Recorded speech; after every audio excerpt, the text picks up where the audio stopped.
Okay, hello everybody. My name's Natalie Harper. I'm the Director of Product Design here at Platform.sh. And my talk today is about building a great product that it means designing for your users. So first of all, thank you guys for coming. I know that designing for your users sounds more like a design track, not really a technical development engineering kind of track, which is I'm sure what you're all here at SymphonyCon to hear about. So first of all, I want you guys to think about your favorite products. What are your favorite products? Think about them. Products that you use every day, products that you use every week. Maybe you use them for personal use, like Instagram, Facebook, Pinterest. Those would be mine. Airbnb. Maybe it's more development tools, so GitLab. Now I want you to think about why are they your favorite products? Is it because that what you need to do with them is really easy? It's intuitive, aka good UX design? Is it because it's a really clean interface? It's pretty, it's nice to look at. I know as a designer myself, that's usually what I look for. Is it just because it's stable and functioning well, like it's reliable, it doesn't let you down? Is it something that has witty content? Think about it. Take a few seconds. The point of my talk today is that the reason your favorite products are your favorite products is because they're probably doing one of these things really well, or at least two, maybe three. And if they're doing these things well, it means that the team of engineers, product managers, that shouldn't be popping up, designers, all of them behind the scenes are working, just like you and me, to make these things well. And to do that, that means that they're talking to their users, they're validating what they're doing with their users, and they're testing it. And they have a cycle of feedback happening behind the scenes. So what happens when you don't design for your users? Basically, you lose them. It's a no-brainer. Do you stick around for products that are unreliable, that are difficult to use? No. Like you move on. There's so many apps and websites out there in the world right now, like there's no point sticking around if something's not working well. Back in Australia, I'm a yoga teacher, and I would never walk into a room and teach a class of elderly people something that I myself would do. That was actually one of my first classes that I taught as a yoga teacher. I was designing an app for the elderly, which was an app basically to increase connection and engagement in these retirement villages. And as a part of that, we learned that there was a need to teach yoga. So I jumped on that and started teaching there. And I realized, like, you need to talk to your users. You need to talk to those people, find out what works for them, what doesn't work for them, what they want, what they need. And really, that is what my talk today is all about. So traditionally, user experience design or product design has been the biggest advocate for talking to your users and getting feedback from them. And today, and in a lot more organizations and companies around the world, that responsibility is now shared between both product management and engineer, developers. And I know at Platform.sh, more than half of our company, in my opinion, are engineers or developers, and they have a very strong opinion, a wonderful opinion, about how to make the product work. So this is now a shared responsibility that I'm seeing, not just at Platform, but everywhere. And I guess that's kind of what I wanted to talk to you guys today about, because you may see design or product design as sort of the team or the stakeholder that's difficult, that tries to hold on to what actually goes into the product. And I know you might think that, because I've been a product designer at a lot of companies, and I've always faced like a huge team of engineers and developers that are sort of like, we know best, we want to do it our way. And you guys have a freaking great understanding of what does and doesn't work, and what you can do on shorter timelines, and how to implement things to the best, way that you can do with the tech stack that you have. But I guess talking to users shouldn't just be a product designer's responsibility or a product manager's. It should be shared by everyone, because the more we have a shared understanding and we can align on what users really need and what they really want and what they really don't like, then the stronger your product is going to be at the end of the day. So user research, there's 3 ways we do this. User research, usability testing, and post-release feedback. Excuse me. So user research usually happens during the discovery phase when we're trying to figure out what don't we know? Like, what are other products out there doing to solve this problem? How are our users already solving this problem? Maybe they've got a hack, they already have their own workaround for it. So conducting user research during discovery helps you really understand the stories behind our users' problems and needs. The second part is usability testing. So once we figure out what it is we want to do, and we kind of know a bit from engineering about what we can do, then we start to test it. We do really quick design sprints, get a prototype or a wireframe in front of users and get their feedback. And that's really about validating what we're thinking. So rather than just making assumptions, we think our users want to do this. Usability testing is really putting it in front of them and getting real feedback that says, yes, we do want that. And actually, we also want you to do it another way. And then lastly is post-release feedback. So once you do have something out the door and you've shipped it, it's about having a channel for communication where users can tell you if it's working, if it's not working, what's working well, what's breaking. And I'll get into more of that at the end.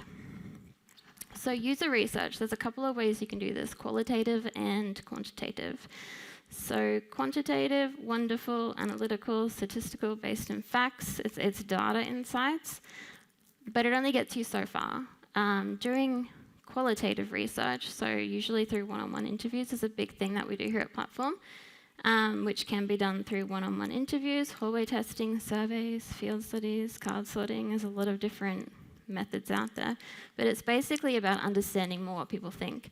Now, doing quantitative testing is a lot more interesting after you've got an idea and assumption that you want to test, because what people say and what people do can be very different. And I've had this happen a lot on projects we've worked on at Platform. For example, if you know our product, you know that we have no real clear navigation. We tested a vertical navigation and we tested a horizontal navigation. Now, everyone said that they didn't want a vertical navigation because it reminded them of the Atlassian suite. And we have a lot of anti-Atlassian users. But we ended up going for a horizontal navigation just because it looked different, it felt different.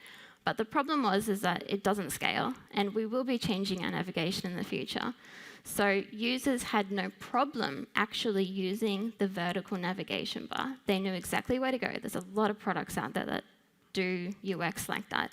It's clear, pattern, it scales well. But because there was a very strong opinionated feedback coming from people saying, no, we don't like it, it's not the direction we want to go, it looks way too much like Atlassian, it reminds us of Atlassian, we don't want to, So we kind of had to pull away from that. The whole point of doing user research is to avoid making assumptions. So rather than making assumptions about what we think our users want and need, research helps us build stories around our users so that we can better understand them. Usability testing. So again, once we have an idea about what we want to do and we know what we can do based on what you, engineers, technical, have said that we can do, and we have agreed with the business and product managers that, yes, it's the direction we want to go in, then we can do usability testing. So your product design team, your design team, or even you guys might be doing proof of concepts. It's really good to put this in front of users at this point and say, have a play, test, have a look. And it doesn't need to be that hard either. Like, you can just sit down with someone one-on-one for 5 minutes, have a coffee with someone. By the way, I am here to talk about Platform and do usability testing out here. So if you see me around and you see me free, please grab me and say, Nat, I use the product and this is what I want to tell you about it. Just a little shout out because I am doing that while here. Again, it doesn't need to be complicated. It doesn't need to be hour-long test sessions. It doesn't have to be moderated. Any kind of feedback is good feedback. And usually once you talk to 3 to 5 people, you can already start to get a really strong understanding for what is working and what isn't working. So again, it doesn't need to be done with hundreds of users. It doesn't need to be extremely costly and expensive or time-consuming. It's really just about figuring out what is and is not working. So, fail fast, learn often, adapt your solutions, and keep your users happy. so important, and it seems so simple. And this is what I advocate for, like have advocated for the past 12 years of my career. So I guess really what I wanted you guys to come away from this is that it doesn't have to be hard, time-consuming, complicated. Really, just chat to more people about what it is you're doing. And it doesn't need to just be on product design's shoulders to do this. It should be everybody, because again, the more of a shared understanding the entire organization has, the stronger your outcome is going to be.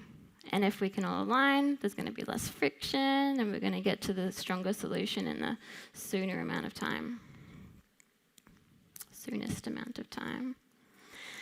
And then last but not least, we have the post-release feedback channel. So yes, we talk to users up front to figure out what it is they want and need.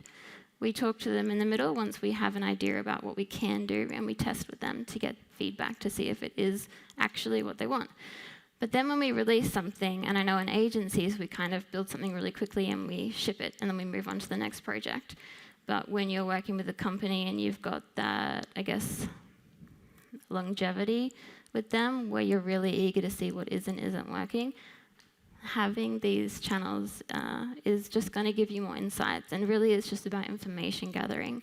So there's a few ways you can do this. Again, analytics. You might have Full Story, Narrator. There's a lot of analytics tools out there, maybe even just Google Analytics.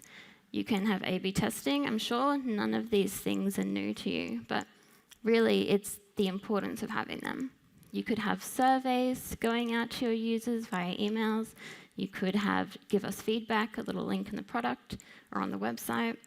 You should absolutely be doing one-on-one interviews, because there's only so much you learn from actual analytics. When you can talk to a user and ask them why, you tend to uncover a whole other, I guess, storyline of information behind the scenes. And this has happened a lot, where people say, I really want in-app notifications. Why do you want in-app notifications? Because I want timely advice or relevant, like live updates about what is and isn't working on my project, like the status of the project. Why do you want that? So that I can increase CPU or disk or RAM if something's crashing or the performance isn't going well. And why do you want that? So talking to users, you keep asking why, and you start to uncover more and more layers to their problems. You can also do field studies. So I've worked on an app before that was for a mining company, where it was sort of this tablet app that they could hold over the ground and sort of see the pipes and cables and everything that was going through underneath. And we realized that our agency had designed this in a studio. So beautiful, dark space, like a designer's dream. And we weren't actually out in the field seeing like what the reflection was going to be like on the tablets, or even the connectivity of the apps. So doing field studies, going out there and seeing like, hey, is it working? Is it not working? Why? Again, really simple to do, but if you don't do that, you're going to be missing the mark. And of course, comm channels, so communication channels. So have ways that your users can talk to you. When I first started Platform, I was shocked that we had a public Slack channel. And I was like, wow, there's so many people that are complaining or have ideas or just constantly like, Nat, change this, I want it to be like this. And at first it was overwhelming, but I've grown to love it, because it is finally like a direct channel where we can talk to people. So if you're ever in that, yes, please, at Nat Harper, at me, and I will respond. But also anyone, like having those direct feedback channels is really important. And it's a great way to find out what people are thinking, what's working and what's not working. So once released in the wild, see what breaks, see what people like and don't, and find out why, and keep on improving. And really, this is the key to building a great product. So I have flown through this chat in 10 minutes. Really, I just want to say that the more you, not just product design, but your whole team, talk to users, test with users, and iterate based on their feedback, and continue to improve, the stronger your solution is going to be. And that's it. So sorry I went so fast, but thank you for coming and listening.